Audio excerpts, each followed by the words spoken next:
사람들은 누구나 특별히 결혼을 통해서 행복을 추구합니다. 내가 좋은 배우자 만나서 남 모르지 않게 행복하게 살고 성공적인 삶을 살아야지. 그래서 결혼의 문을 두드리지만은 그러나 결혼하고 나서 정말 만족하고 행복해하는 부분은 그렇게 흔한 것 같지 않습니다. 여러분, 자 그럼 이 가정의 문제점이 뭔가 어디서부터 발생하는가? 그 이유를 한번 분석해 보면 그 첫째는 결혼의 목적이 잘못된 데 있어요. 많은 사람들은 결혼할 때 내가 배우자를 통해서 좀 대접받고 행복해지고 배우자를 통해서 뭔가 이루기를 원하는 그런 마음을 가지고 결혼을 합니다. 그런데 그것이 불행의 가장 기본적인 원인이라는 거예요. 왜 그런가 하면 사람들이 그 결혼의 목적이 바로 이기적이고 개인적인 데 있는 것이에요.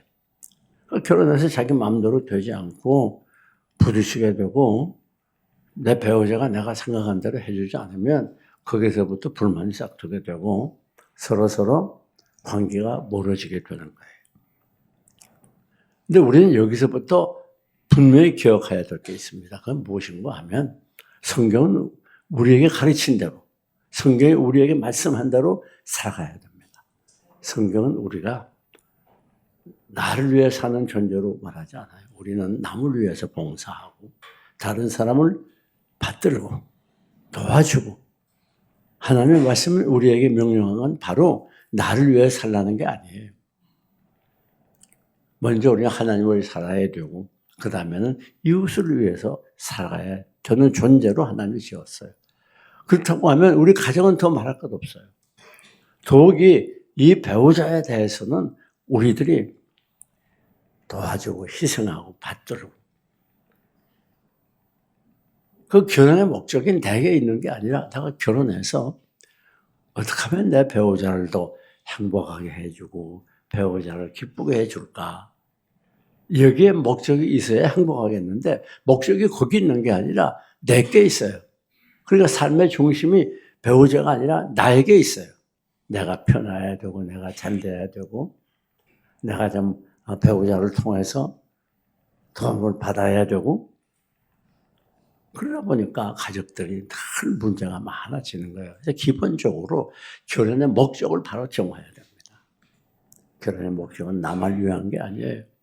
근데 우리가 꼭 기억해야 돼요. 그럼 나는 힘들지 않냐? 아닙니다. 정말 배우자를 위해 주고 사랑해 주면 그것이 바로 나를 위하는 거예요. 그것이 바로 행복으로 가는 지름길입니다. 뿐만 아닙니다. 두 번째 문제는 어디 있는가 하면 사랑이 무엇인지를 잘 몰라요. 많은 사람들이. 그래가지고 막 서로 교제하면서 좋아지고 보고 싶고 그립고 그걸 사랑인 줄 알아요. 그것도 물론 사랑이 아닌 건 아니에요. 그러나 사랑은 그런 감정으로만 끝난다면 별 의미가 없습니다. 그런 감정은 얼마 못 가요. 사랑은 감정이 아닙니다. 꼭 기억하세요. 그래서 우리가 고린도전서 13장 사랑장인데 4절부터 사랑의 정의에 대해서 설명해 주고 있어요. 사랑은 오래 참고 온유하며 시기하지 아니하며 자랑하지 않으며 교묘히 행하지 아니하며 불의에 행치 아니하고 자기의 유익을 굳이 아니하고 불의를 기뻐하지 아니하고 진리와 함께 기뻐하고 모든 것을 참으며 모든 것을 바라며 모든 것을 견디느니라. 그러니까 이 사랑이라는 건 뭔가 하면 13가지 정의가 나와요. 한마디로 말하면 액션, 행동이에요. 이건 의지예요. 그러니까 우리가 정말 행복한 부부가 되고 행복한 삶을 살려면 의지적인 사랑을 해야 돼요. 의지적인 사랑. 그게 행동으로 나타나야 돼요. 나는 사랑해. 그런데 그 행동으로 나타나지 않으면 그건 사랑이 아니에요. 미스킴. 내가 미스킴 얼마나 사랑하는지 알아? 그렇게 하면 큰일 났다고 도망갈 거야. 이 사람하고 살다가 큰일 나겠다. 그러니까 우리들이 행동으로 나타내 의지가 나와야 돼요. 그래서 오래 참아야 돼요. 오래 참는다는 인내는 사랑의 정의에 3번 나와요. 13가지 중에. 오래 참지 않으면 사랑이 될 수가 없어요. 기분 나빠도 참고, 불이익을 당해도 참고, 욕을 먹어도 참고, 자존심을 밟아도 참고, 꼭 참다 보면 되는데, 좀 더 참았으면 그렇게까지 안 되는데, 그만 참지 못해가지고, 결국은 파경에 이르는 불행한 사람들이 얼마나 많습니까? 조금 더 참으세요. 조금 더 참아요. 참다 보면 그게 하나님이 역사하게 되는 거예요. 참다 보면 하나님이 그들을 감동하게 되는 거예요. 여러분, 그래서 오늘 우리는 결혼이 무엇인지, 사랑이 무엇인지 알아야 돼요. 그렇게 우리가 마음을 상해도 계속해서 용서해주고, 참아주고, 도와주고, 계속해서 이뻐해주고, 화내지 않고, 그러다 보면 점점 좋아지는 거예요. 마침 아이들이 눈에 보게 막 팍팍 자라는 게 아니라 어느 정도 키우다 보면 어느덧 막 자라 있어요. 사랑도 마찬가지입니다. 사랑은, 한번 따라 합시다. 사랑은 만들어가는 거. 사랑은 만들어가는 거예요. 그게 그저 처녀 총각이 만났으니까 행복해지겠지. 천만의 말씀이에요. 그래서 사랑은 서로 노력하고 수고하고 애를 쓰는 만큼 행복한 부부가 되는 거예요. 그게 왜 많은 사람들이 문제가 생기고 심각해지는가 하면 노력하지 않아서 그래요. 난 그냥 나하고 싶은 대로 다 해. 기분 나쁘면 썩내고 고함 지르고 난 나하고 싶은 대로 다 해. 그런데 상대방은 그걸 좋아하잖아요. 여러분 꼭 기억하세요. 노력하는 만큼 되는 거예요. 우리는 서로 세상에서 무슨 열심히 공부하고 노력해서 성공하는 걸 바라요. 그리고 그 열심히 노력하지 않으면 성공할 수 없다는 걸 다 알아요. 공부도 열심히 노력해야 잘하지 않아요? 사실 이 사회는 열심히 성실하게 노력한 사람들이 이 사회를 지도하고 있는 거예요. 착각하면 안 됩니다. 결혼도 노력하지 않으면 안 돼요. 성공적인 결혼 생활, 행복한 결혼 생활로 서로 노력해야 돼요. 애를 써야 돼요. 희생해야 돼요. 네? 뿐만 아닙니다. 왜 문제가 많이 생기는가 하면 단점을 지적하기 때문에 문제가 많이 생겨요. 여러분, 결혼해 보면 참 희한한 일이 있죠.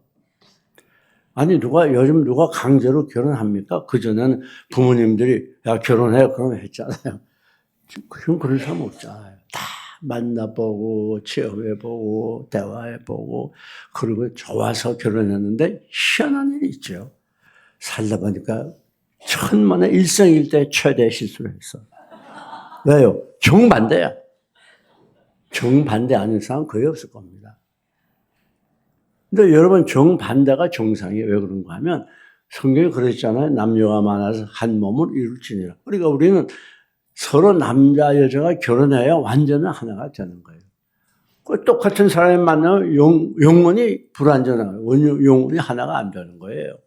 그러니까 다른 사람이 만나서 서로 노력하고, 맞춰가고, 그럴 때에 훌륭한 하나가 되고, 완전한 부부가 되는 거예요. 그 많은 사람들이 결혼해서 문제가 생기는 이유는 단점을 자꾸 지적해요. 이것이 옳다. 그렇게 하면 되느냐? 여러분, 맞아요. 옳아요.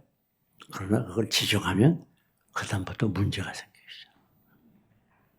옳고 그런 것보다 더 중요한 건 이 말을 해서 상대방이 마음이 어떻겠는가, 관계가 좋아지겠는가, 나빠지겠는가, 그걸 생각하면서 해야 돼요. 옳은 것보다 더 중요한 건 화목하는 거예요. 네? 아니, 부부간에는 옳으면 얼마나 옳고, 안 좋으면 얼마나 안 좋습니까? 여러분, 그 단점을 지적한다는 건 서로 멀어지는 가장 빠른 길이에요. 그거 고쳐줘야지. 착각입니다. 여러분, 고치지 못해요. 고치기는커녕 단점 지적하면 할수록 더 악해져요. 어디 두고 보자. 착각하면 안 됩니다. 아니, 고양이 한 대 가서 강아지 목소리 내라고 한번 얘기해봐요. 두들겨 패봐요. 죽으면서도 야옹야옹하면 죽어요. 강아지도 마찬가지예요. 아이, 왜 이렇게 시끄럽게 떠들어. 고양이처럼 이쁘게 야옹야옹 해봐. 한만 그래봐요. 그럼 도막 바라고 소리를 질러요. 무슨 말인가 하면 사람 변화시키지 못해요. 착각하면 안 됩니다. 착각하면 안 돼요. 변하지 않습니다. 그런 문제는 어디 있는가 하면 그걸 모르고 자꾸 단점을 지적해요. 그러면 계속 상처를 받습니다. 꼭 기억하세요. 지적을 받는 사람은 계속 상처를 받아요. 꼭 기억해야 됩니다. 그냥 넘어가는 거 아니에요. 그 상처가 계속 쌓이다 보면 나중에 그게 터지는 날이 와요. 그게 뭐죠? 그게 서로 헤어지는 거예요. 왜 황혼연을 합니까? 그 상처가 평생 쌓이다 보니까 우리는 이해가 안 가지만 그게 쌓이다 보니까 더 이상 참을 수 없어. 그래서 파경이 되는 거예요. 단점 지적하는 거 조심해야 됩니다. 여러분, 성경 뭐라고 말하죠? 단점 지적하는 걸 강력하게 거부하고 있어요. 야고보 4장 11절 12절을 보면 형제들아 서로 비방하지 마라. 형제를 비방하거나 판단하는 자는 율법을 비방하고 판단하는 것이라. 율법을 비방하고 판단하면 그건 율법의 준행자가 아니에요. 율법의 준행자가 아니야. 재판관이야. 네가 재판관이 되는 거예요. 무서운 말씀이죠. 재판자는 오직 한 분이시니 능히 구원하기도 하고 멸하기도 하는 하나님이야. 그 다음에 뭐라고 말해요? 내가 누구가 내 이웃을 판단하냐. 성경은 우리에게 분명히 말해요. 우리 배우자뿐 아니라 주위에 있는 모든 사람들에게도 비판하고 판단하고 그렇지 않아요. 우리 예수님도 그랬잖아요. 야, 내 눈 속에 있는 들보를 먼저 봐. 내 눈 속에 들보를 가지고 어떻게 형제 눈에 티를 빼라고 그러냐? 꼭 기억하셔야 돼요. 아니, 정 비판하고 싶으면 나가서 지나가는 사람 붙들어 좀 비판해봐요. 당신이 왜 그렇게 키가 커? 제일 사랑하는 내 배우자한테 자꾸 비판하지 말라고. 그러면 스스로 불행을 만드는 거예요, 그는. 많은 부부들의 불행이 이 비판에서 오는 겁니다. 집안에 문제가 좀 쌓였으면 제가 털면 될 거 아니에요. 왜 다 털냐? 왜 안 털었냐? 그러면 할 건 뭐예요? 제가 하면 되지. 아니, 창문이 열렸으면, 제가 가서 닫으면 되지. 다 발이 없어, 다리가 없어. 왜 시키나 말이에요? 여러분, 행복은 우연히 만들어지는 게 아니에요. 꼭 기억하세요. 뿐만 아닙니다. 문제가 어디서부터 오는가 하면 하나님이 짝지어 주었다는 것을 믿지 못해요. 우리 생각에 내가 열심히 만나고 속여봐 어떤 가정에서는 우리 교회 첫 목사가 되어가지고 내가 개척하는 최승범 목사는 8년을 연애했다나? 아유, 그럼 그렇게 할 건 뭐예요? 가지고 한번 하고 말면 말지. 그런데 8년 해서 결혼했대, 7년인가, 8년인가. 여러분, 꼭 기억해야 돼요. 내가 아무리 노력하고 내가 애써서 결혼하는 것 같아도 아닙니다. 그 배후에는 하나님이 계셔요. 하나님이 하셨어요. 이건 믿어야 돼요. 이건 믿지 못하니까 기분 나쁘면 왜 이혼해? 우리 기독교에는 그런 말 하면 안 돼요. 아무리 화가 나고 마음이 상해도 마지막 말은 하면 안 됩니다. 왜? 그 짝은 내 마음대로 이혼하고 그럴 짝이 아니에요, 그건. 왜? 누가 짝을 줬어요? 하나님이 짝을 줘줬어요. 그건 내 마음대로 이혼하고 이쪽 그럴 상대가 아니에요. 우선 여러분들이 그 사고방식 자체를 버려야 돼요. 내가 좀 최후에 그냥 이혼할 수 있지. 그런 생각하면 안 돼요. 그리고 지금 짝이 없는 처녀 총각들 낙심하지 말아요. 하나님이 짝을 놔 있어요, 지금. 짝이 있어요. 여러분이 찾기를 거부하고 혼자 살기를 원하는 분 외에는 열심히 찾으면 반드시 짝이 나타날 때가 있어요. 안심하세요. 자, 그러면 우리가 어떻게 행복한 부부가 되겠는가?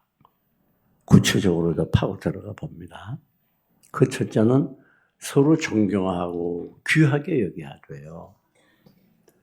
보통 보게 되면 같이 늘 살다 보니까 함부로 대하는 경우가 많아요.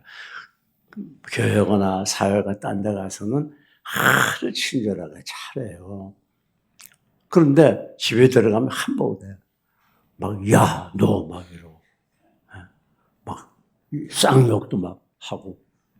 그래, 그거 가지고 어떻게 행복하시겠어? 아니, 누가 요즘 욕먹으면 살면 어디 있어요? 뭐 그런 분들이 우리 교회는 없겠죠. 막, 완력도 행하고, 주먹도 사용하고. 그러면서 어떻게 행복하게 살아요?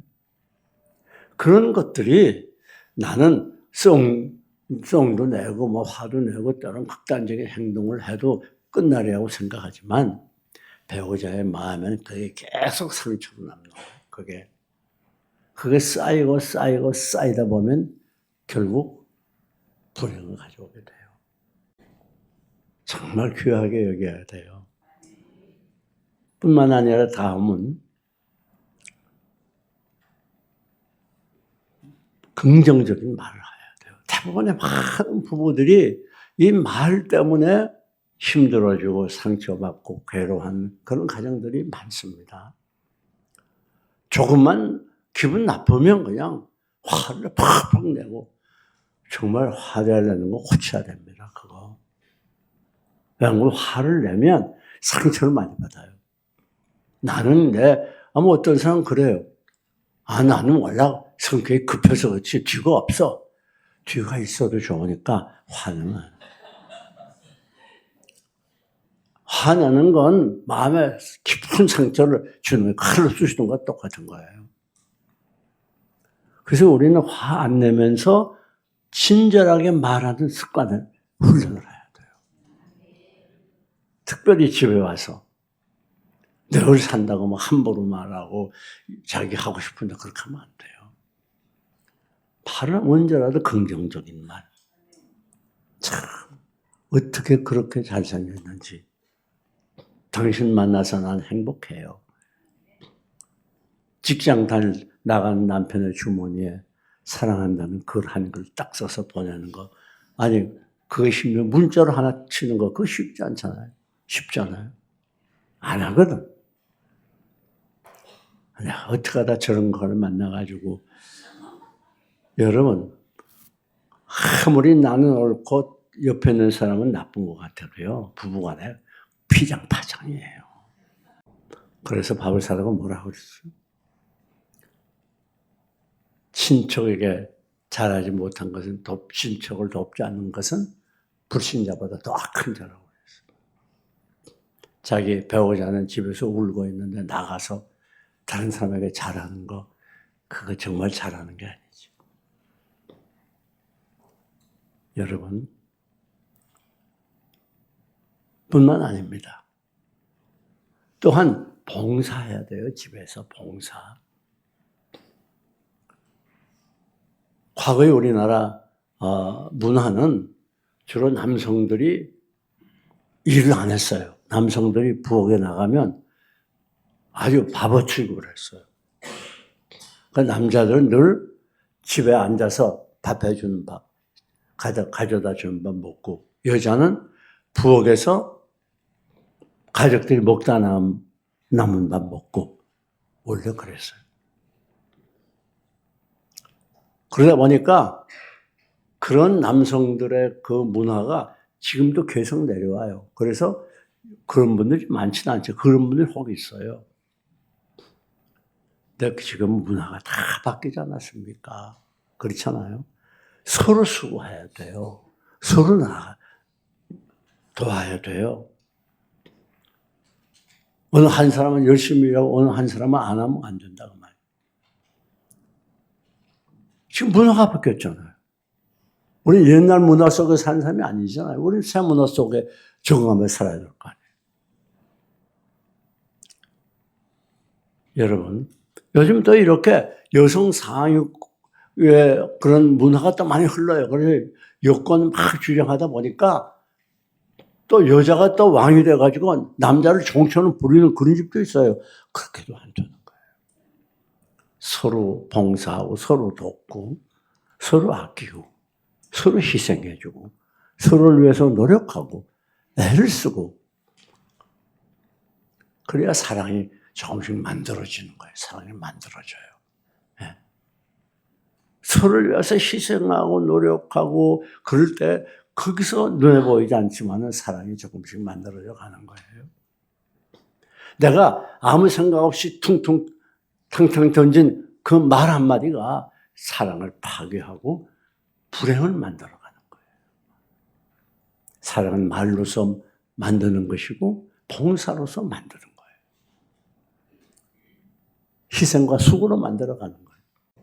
사랑을 만들지 않고 그냥 파괴하는 일만 계속하면서 우리 가족은 왜 이렇게 불행해? 다른 집은 잘 사는데 그런 얘기 하지 말아요. 불행도 행복도 내가 만드는 거예요. 뿐만 아닙니다. 여러분, 둘만의 시간을 갖도록 노력해야 돼요. 사실 여러분이 하루에 부부간에 몇 분이나 대화하지요? 얼마나 대화해요? 그냥 당신 식사해. 지금 뭐 나갈 시간 됐는데 그냥 가정부와 할 수 있는 그런 얘기 정도 외에 별로 안 하는 가정이 많아요. 그러니까 속에 상처는 쌓여 있고 이걸 풀지 못하니까 상처는 계속 쌓이고 심각하게 되는 거예요. 아무리 바빠도 시간을 내서 두 사람이 요즘 얼마나 좋아요. 도로 잘 돼 있지. 가는 곳마다 유락시설이 쌓여 있지. 아니 이 대도시보다 시골에 카페가 더 크고 식당이 더 큰 것들이 많더라고요. 시간을 가져서 서로 대화를 나누고 마음에 있는 걸 터놓고 그래서 속에 쌓였던 걸 다 풀어놓고 청소해야 돼요. 그리고 또 새롭게 시작해야 돼요. 뿐만 아니라 부부간에는 서로 피지컬 타치가 있어야 돼요. 다시 말해서 서로 안아도 주고 등도 두들겨주고 부부만이 할 수 있는 서로 아끼고 도와주는 표시를 해야 된다고 말이에요. 사랑하는 교우 여러분, 오늘 우리가 분명히 기억해야 됩니다. 내가 지금 만난 사람은 내가 결정한 게, 내가 선택한 게 아니라 하나님이 짝지어 줬다는 거. 이걸 우리가 분명히 알고, 뿐만 아니라 사랑은 우연히 만들어지거나 우연히 행복한 부부가 되는 게 아니라 우리가 서로 노력하고 희생하고 애를 쓰고 그 수고와 희생과 노력의 열매가 바로 행복한 가정이라는 거예요. 그렇게 말씀드리지 않습니다. 우리 모두 이제부터 내가 어떤 자리에 있었든 간에 말씀을 통해서 깨닫고 결심해서 행복한 부부가 되시기를 주님의 이름으로 축원합니다.